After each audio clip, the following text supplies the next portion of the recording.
Mga kwentong pambata. Si Prinsesa Kaineska.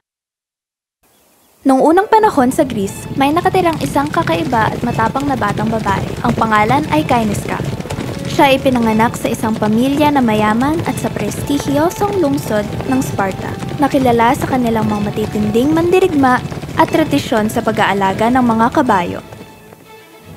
Sa murang edad, ipinakita ni Kaineska ang natural na kaugnayan sa mga kabayo at ang kanyang pagmamahal sa mga dakilang nilalang na ito ay lumalakas sa bawat araw na lumilipat.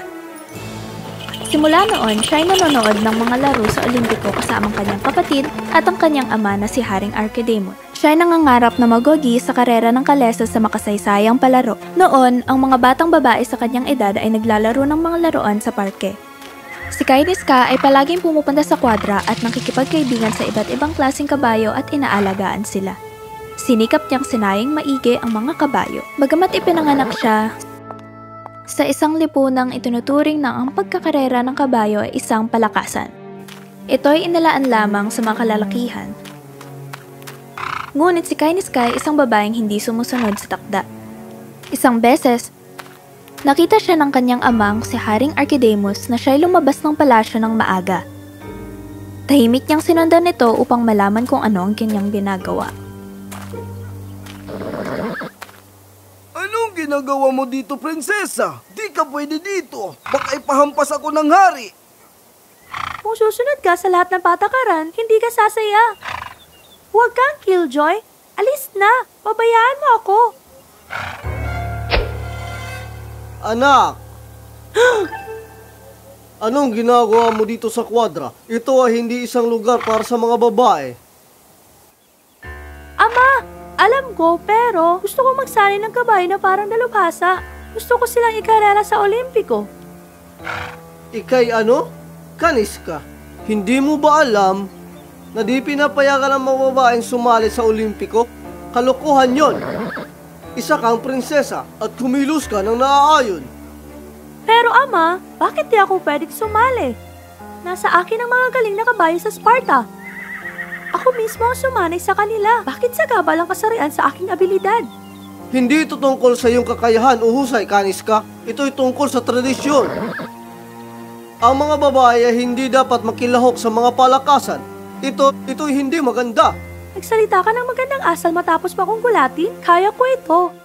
Mananalo ako. Sige na, ama. Hintulutan mong isali ang mga kabayo ko sa Olimpiko. Di kita bibiguin.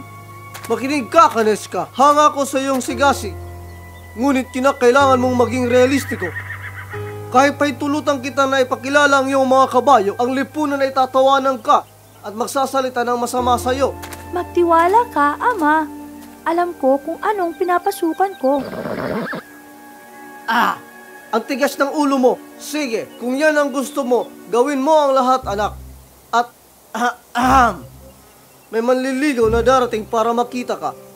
Isang mayamang negosyante mula sa silangan. Sana'y magpakatino ka, iha. Tinakot mo ang huli mong nakilala. Ay, nako. Manliligaw na naman. Sila'y mga lampa. Gusto lang nila akong gawing tropeyong asawa, samantalang gusto kong magwagi ng tunay na gintong medalya. Kilala si Kaineska bilang isang pinakamagandang dalaga sa buong Greece. Maraming manliligaw ang pinakilala ng kanyang ama sa kanya, ngunit wala sa kanila ang nagawang mapaibig siya. Mahal ko. Dinala ko sa iyo ang pinakamagandang seda at alas mula sa silangan. Sana magustuhan mo ito lahat. Kumikinang nga. Ngunit patawad, hindi ito ang hinahanap ko sa isang asawa. Pero Kaineska, kaya kong ibigay kahit anong gustuhin mo. Kayamanan, kapangyarihan, at katayuan. Paano naman ang tiket para makasali sa darating na Olimpiko? Paumanhin? Napakahirap ng iyong kahilingan at ito'y halos imposible. Salamat sa iyong opinyon, ngunit may iba akong mga ambisyon sa buhay. Nais kong sumali sa Olimpiko at maging unang babaeng manalo. Kaineska, hindi iyan ang lugar ng isang prinsesa. Dapat ay kasal ka na, pinaghaharian ng aking puso. at nag-aalaga ng mga anak. Di mo pwedeng sabihin sa akin kung ano ang dapat at di dapat mong gawin. Ang lugar ko ay kung saan ang gusto ko. At sa ngayon, iyon ay sa karera ng karo. Paumanhin, kailangan ko nang bumalik sa aking mga kabayo. Si Kaineska ay huminga ng malalim at sumandal sa kanyang upuan. Nagtataka kung makakahanap pa ba siya ng isang lalaking makakaunawa sa kanyang pangarap. Nang biglang, isang tagapaglingkod ang pumasok sa silid na may dalang balita. Binibining Kaineska, may isang batang lalaki sa labas. Nais niyang makipag-usap sa inyo tungkol sa pagiging hinete mo. Si Kaineska ay biglang tumayo sa kanyang upuan at may liwanag ng pag-asa sa kanyang mga mata. Papasukin siya!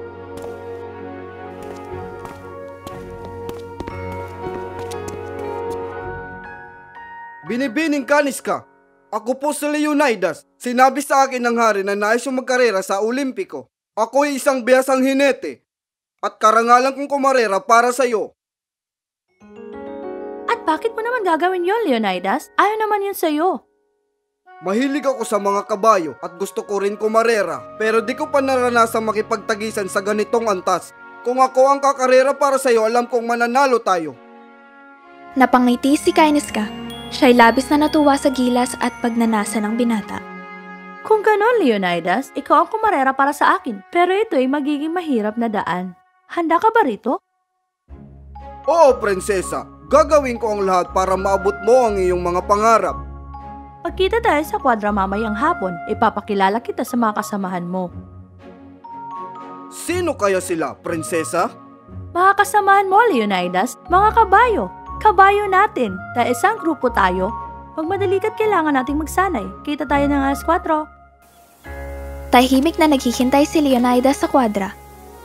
Sabik si Kaineska na ipakilala ang bagong miyembro sa grupo, sa mahal niyang mga kabayo. Leonidas, pinakikilala ko sa iyo si Zeus, Poseidon, Apollo, at ang pinuno ng kanilang pangkat, si Hera. Sabihin mo kumusta?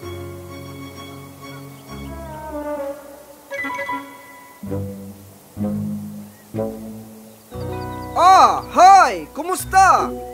Oh, ano mga kaibigan? Kumusta kayo? Wala naman. Nangangabayo lang. Haha, nakakatawa ka talaga. Pero seryoso? Handa na kami. Matagal na kaming nag-e-ensayo ng aming mga hiyaw at takbo ng ilang linggo. Oh, ang gandang pakinggan. Tandaan, kailangan mabilis at focus kung nais nating manalo. Walang problema, amo. Sing bilis ng kidlat at nakatutok ng parang lawin gaya ng turo mo sa amin. Tara at ipakita natin sa mga kabayong yon kung ano talaga tayo. Tama! Tayo na, aking mga kabayo. Sakay na, Leonidas. Bawat araw, si Kaineska at ang kanyang grupo ay gumigising ng maaga para magsanay. Sinisimulan nila ang mga warm-up routine. Sunod ay ang pagsasanay para tumibay. Sinusubaybayan ni Kaineska ang bilis at tibay ng kanyang mga kabayo upang masiguro sila ay nasa tamang kondisyon, at ganon din kay Leonidas. Pagkatapos ay tinututukan ni Kaineska ang kanilang liksi at bilis. Sinasanay niya gamit ang ilang pagsubok tulad ng mga balakid, mga pagtalon at mga biglang liko. Palagi niyang iniiba ang mga pagsasanay upang di mahulaan ng kanyang mga kabayo at para mas mabilis ang kanilang reaksyon. Samantalang, si Leonidas ay dumaan sa matinding pagsasanay. Sinasanay siya ni Kaineska sa mabilisang pangangabayo at sa pagmamaniobra sa mga masisikip na daanan. Sinasanay din nilang kontrolin ng mga kabayo ng banayad ng mga pahiwati. Matapos ang walang tigil na pagsasanay sa loob ng ilang buwan, tiwala si Kaineska sa kakayahan ng kanyang kapunan na makapagtagisan sa pinakamataas na antas. Sa sandaling iyon, may grupo ng mga lalaking nakasakay sa kalesang dumaan habang sila'y nagbibigay insulto at pinagtatawanan si Kaineska. Ayos yan, prinsesa! Aba, tingnan mo ang mga baguhan doon. Ang cute! Hoy! Binabastos niyo ba kami? Di kasi halata. Sana lang magaling kayo. Mas mabilis pa yata ang kabayo ko kaysa sa mga bunganga ninyo. Umalis na kayo!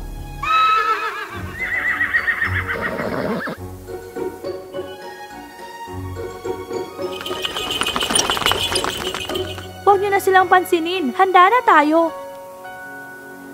Ang galing nun, aking binibini. Kung paano mo kami pinagtanggol. Salamat! Oh, salamat sa pagpayag na sumali at samahan ako sa Olimpiko. Ang kakayahan mo ay walang kapantay. Isang karangalan, Prinsesa Kaniska. Matagal na akong tagahanga mo at tumahanga talaga ako sa iyong tapang. Oh, talaga? Ang bait mo naman para sabihin yan. Oo, sa totoo lang may aaminin ako. May kunting pagtingin rin ako sa iyo. Oh, ganun ba? Nahiya naman ako, pero di ito ang oras at lugar para pag-usapan yan. Oh, syempre, naintindihan ko. Nais ko lang malaman mo ang nararamdaman ko at pangako, hindi ko hayaang maging balakid ang aking nadarama sa karera natin bukas. Ako'y nagpapasalamat. Kailangan nating mag-focus upang manalo at wala nang iba pa.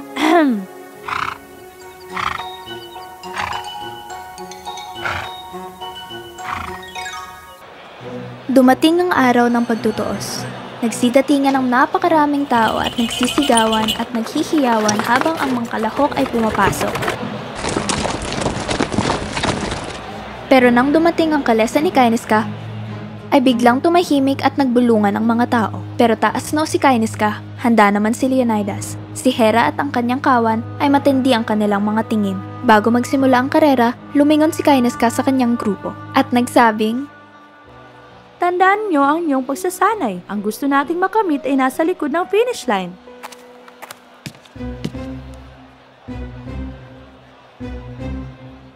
Handa, steady, takbo! at nagsimula ang karera. Si Kainiska at ang kanyang mga kabayo ay biglang sumulong ng may kamanghamanghang bilis at kahusayan.